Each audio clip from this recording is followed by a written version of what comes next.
Success. Woo! We are back. We did it again. Here Going we live. are. So much to talk about today. We have a good one for you all, and we're so glad to be back.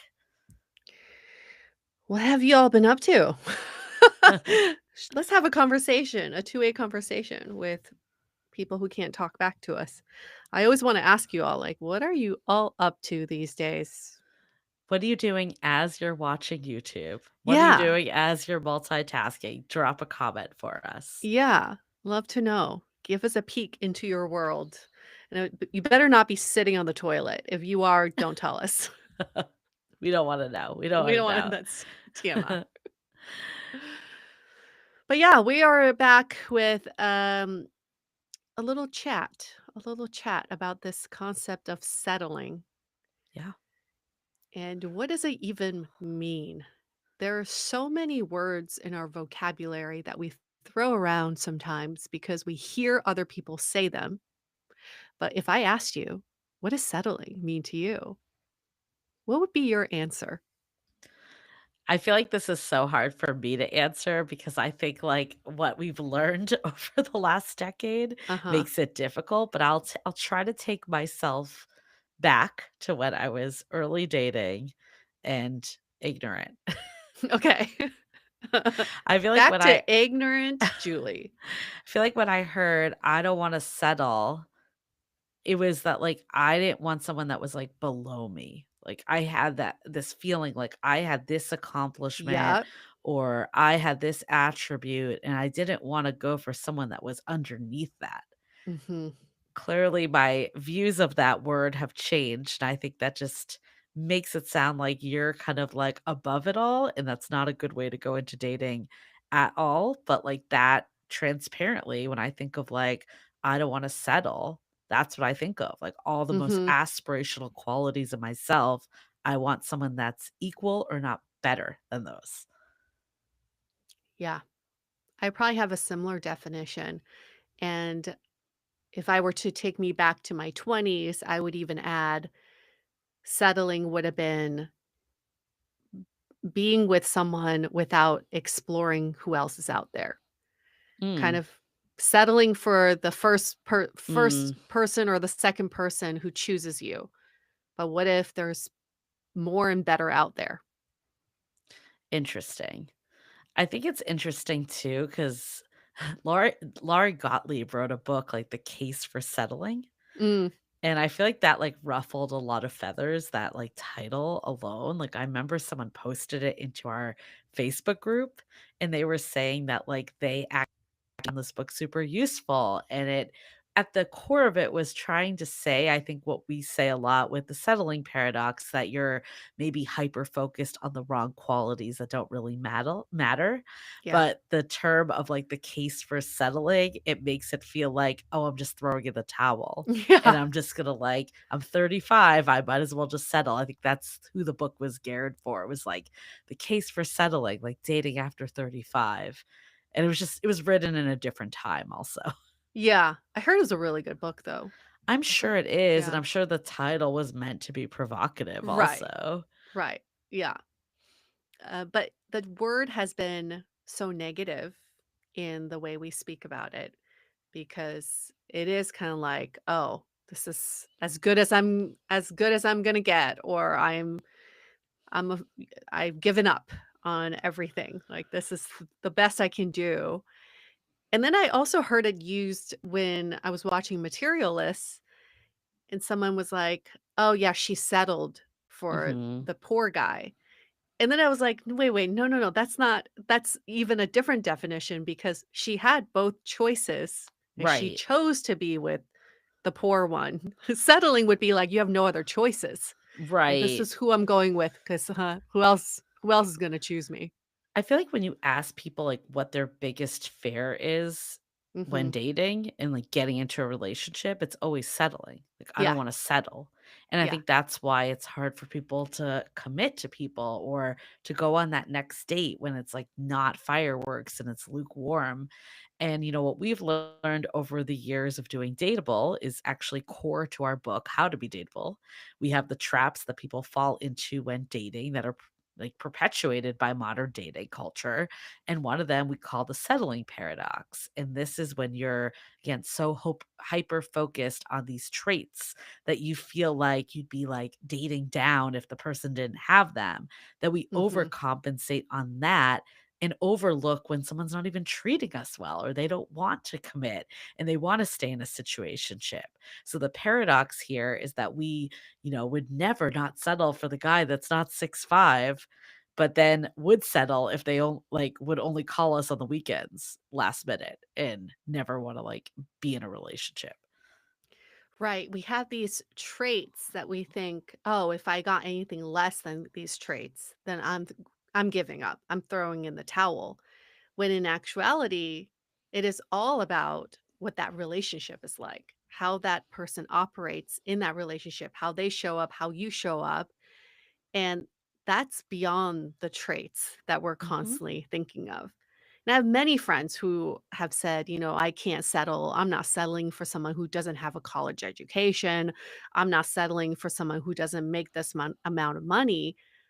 But just like in your example, is like I look at some of the people they ended up with, and those are some of the worst behaviors that I hope no one ever settles for. To have someone treat you like shit, to have someone deprioritize you, to have someone who is mean to you emotionally, that is settling, and that's the type of settling none of us want.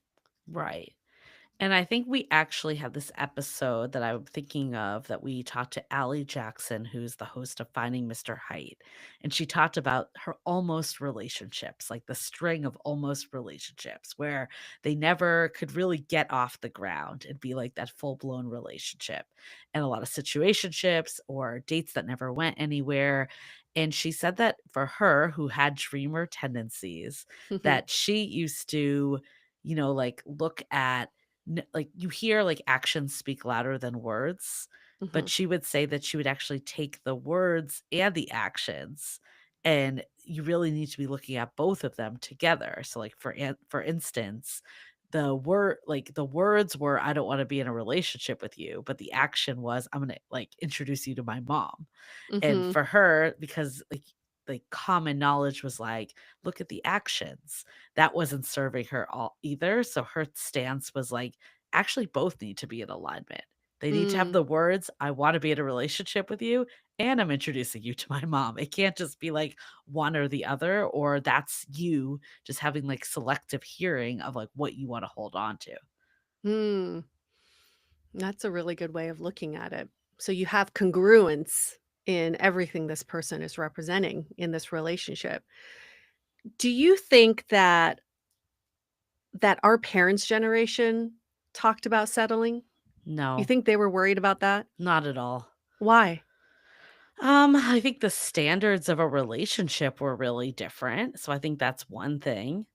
I feel like people didn't expect your partner to, I don't know, to be your everything and to be your best friend, to be your lover. I think our expectations have risen of what Mhm, we expect, so that's one thing. I think the other thing is everyone was kinda going towards the same goal back then, so you didn't mhm. find as many, situationships or people that were just, stringing you along. Yeah. There just weren't that many options Yeah, that you knew that's of. too. Yeah. Like this one, great. This neighbor, wonderful. You were probably more dating in your same socioeconomic social Yeah. circles as well, so, settling maybe didn't feel as much of a thing, and, yeah, I don't know, maybe there wasn't as much I mean, I guess there was always pressure to settle down. It just feels like dating has become, more sensationalized in the last, couple decades that just, wasn't there as much. So here's how I think of a main difference between our parents' generation and our generation. Is that relationships and marriage, I guess, was sort of like a socialist ideal. Like everyone's going to be married, everyone's going to find a partner. You just like expect everyone's going to be coupled up somehow. But in a capitalist capitalistic relationship sort of world, the people with resources, the people with status, they have more options. So somehow who you end up with, your partner, shows how valuable you are. Mm, And there was this line in Materialist, not to bring it back to the movie again, but that woman's crying before her wedding, and the Dakota Johnson's like, what are you getting out of this relationship?" And she's like, "He makes me, I don't know, make my sister jealous." But Dakota Johnson's like, "Oh, he gives you value." And she's like, yeah. "Yes, he gives me value." And I see this with so much of dating. It's who I choose as my partner is a reflection of how much I'm worth. There's a little Yeah. validation in it. Yeah, I mean, I guess there was always some of that. Like, I feel like trophy wives and like that stuff has been around for a long time. Mm, But it does feel like maybe it's, I don't know, maybe it's like everyone. I don't know what the difference is because it doesn't feel like it's a totally new concept to me. But it does feel like it hits differently. I don't know if there was much, and maybe because I grew up in China, there was much of this climbing the ladder or wanting to date outside of your socioeconomics class because there was just no way, like there was no opportunity. But now there are all these different ways of climbing the ladder, and somehow who you end up with can determine your lifestyle. I think that was always there in our parents' generation. Maybe it's because you were in a Yeah, maybe I was socialist in a place. yeah, I was, like, Yeah. in a communist Yeah. it was in a communist country, and then I got served this video the other day. She asked, "What if someone, was able to tell how much you love yourself by looking at your partner?" I was That's like, crazy. "Wow, that's a wild question to be asking." By There is looking at them, not even just, like, how they treat you, but By it's just like looking at your yeah, partner, yeah. There's just so much, like, validation tied to your partner now, and yeah. people don't care, I guess, external people don't care that this person's good for you or good to you. It's more like, do they look like they go together? Maybe some of this is, like, the age of social media too, and just, Mm, like, flaunting more because I feel like in our parents' generation, maybe there was some of that, but it, like, was contained to your social circle, yeah, where now it's like anyone. It's public for anyone. yeah, yeah. There's just it feels like there's just more scarcity in Yeah. dating. Even though there's more Although options. although there's more options, like, I feel like my parents were never worried about getting married. They just Yeah, knew they're gonna find a partner. because You that's just what know. people do, That's what yeah. people do, and there's enough people to go around for everybody to find someone, but these days, it feels scarce, like, if I find someone that I like, I better hold on to them. I know. That I think that is a big piece of it, the mentality, but, like, why? It doesn't make sense when you think about it. Like, it's the exact opposite of how many options we have is, like, tenfold of our parents' Yeah. generation. I think, though, if you don't wanna settle, part of it, like, how do you never settle again? I mean, I think a big piece of it is what does settling even mean? Mhm. Because we like you were saying that example of, you know, how does this person make me look? Like that is crazy if that's what we're thinking about, like when we choose a partner. And Yeah. that's why we equate settling to all these external characteristics where people can view and judge. And Mhm. really the shift is okay, I'm settling if I'm being treated poorly, if I'm being with someone that doesn't make me happy, if I'm like, pretending to be someone I'm not to like keep this person around. To me, that's really what settling is. So I think one is thinking about the actual definition. Clearly, reference our book, How to Be Dateable. There's a whole chapter about it. So if you're like, what does this mean? Definitely check it out. But I think that's step one. And then the next piece is when you get clear of like what it is you will and will not stand for. How do you judge not banking on someone's potential, but actually looking at those words and actions? And are they congruent? Are they telling the story? Are you getting ahead of yourself imagining what life could be like with someone, because I think that's when I've settled in the sense that we're talking about of, like, getting less than I deserve, is when Mhm. I'm, like, making up this story of who this person is or saying, like, "Well, when work slows down, they'll give me more Yeah. time." or like something that's just ridiculous instead of being like, no, who they are today is not giving me time and energy. Yeah. And then start taking yourself off the pedestal too. It's not about looking down on people and saying, "Is this person at my level?" Yeah. It's about working towards something together with this person and determining if this is the person you wanna do that with. Right. Settling settling is going for someone who doesn't wanna do that with you, who you have to force to do that with you. That's settling because they're not on this ride with you. But then we kinda like I I hear so many people say, "There's so many options out there. How do I know this is the best partner for me? How do I know there's not someone better fitted for me?" And we have to remember the new people, like the grass on the other side is always gonna be green at first, but Yeah. you're gonna run into some of the same and maybe new issues and challenges because you're still trying to create a life with a stranger. So don't think about, "Oh, is there someone better out there or better suited out there?" If you are with someone that you feel like treats you well, shows up for you in the relationship, how do we expand this relationship so that our needs are met? That's how you expand within, not try to expand without. The reality too is like there could always be someone better for you, but that is like a vicious cycle that is going to keep you on a dating hamster wheel forever. Because like when do you stop at that point? Like there could always be someone quote unquote that gets you better, but like the reality is in we I feel like we this reminds me of a conversation we did about positive intelligence back in the day, like a few seasons ago. And we were talking about like how, there's these different traits that draws us to people, and then the same things ends up annoying the shit out of us and not making us happy. But the takeaway was if it's not that, with someone else, it'd be something different. Like, there's Of always gonna be course. something, and I think it's easy if you're in this mentality of always looking for better, that you focus on, like, what might not be 100% perfect with whoever you're with, and then the next person could have that intact, but then there's something else, and that's just like a cycle that's gonna keep you single forever. So, at the end of the day, a big part of finding love isn't really finding the right person, it's creating and building with the right person and making them the right person. So, again, we're not telling you to settle for someone that you're not happy with.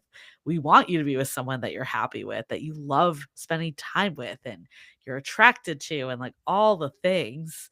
It's when we get into like this like laundry list of resume builders, that's when we get into trouble because we can't focus on like that stuff, the stuff that actually matters. The newness. Again, I'm just gonna go into the newness. This is what that's like the biggest lie in dating is when you meet someone new or when you have a side piece, that person's always gonna seem better Yeah. because they're exciting and they're new. And maybe your last partner didn't like to travel and you're like, I wish I found a partner who loved to travel. You start dating someone new and they love to travel. You're like, this person's so much better for me, and then they ditch you for a month and a half because they're traveling. Hang on one sec, got a call. Then they ditch you for a month and a half because they love traveling so much and you can't carry Right. out the relationship. That is how it always goes. So the newness of the new person you're dating or a side piece that you have is always going to seem like they're better, but it is a lie because you're just opening up another set of challenges with someone new. So if someone's willing, the current person you're dating is willing to work on the relationship with you, is willing to work on meeting your needs, is willing to talk things out, that is the perfect partner for you to be with. Right. Awesome. Well, I love this conversation. Hopefully, this helps people reframe settling. We also recommend checking out some of the other episodes that we've done on this topic. If you're on Spotify, you can easily search settling under Dateable, and they will all come out. But there was an episode, The Settling Paradox, where we talk about the piece in our book. Obviously, go get the book as well. And then we had the difference between being picky and having standards. I think that also gets to settling a lot also. Yay. And we'll see you all back here next week. Bye.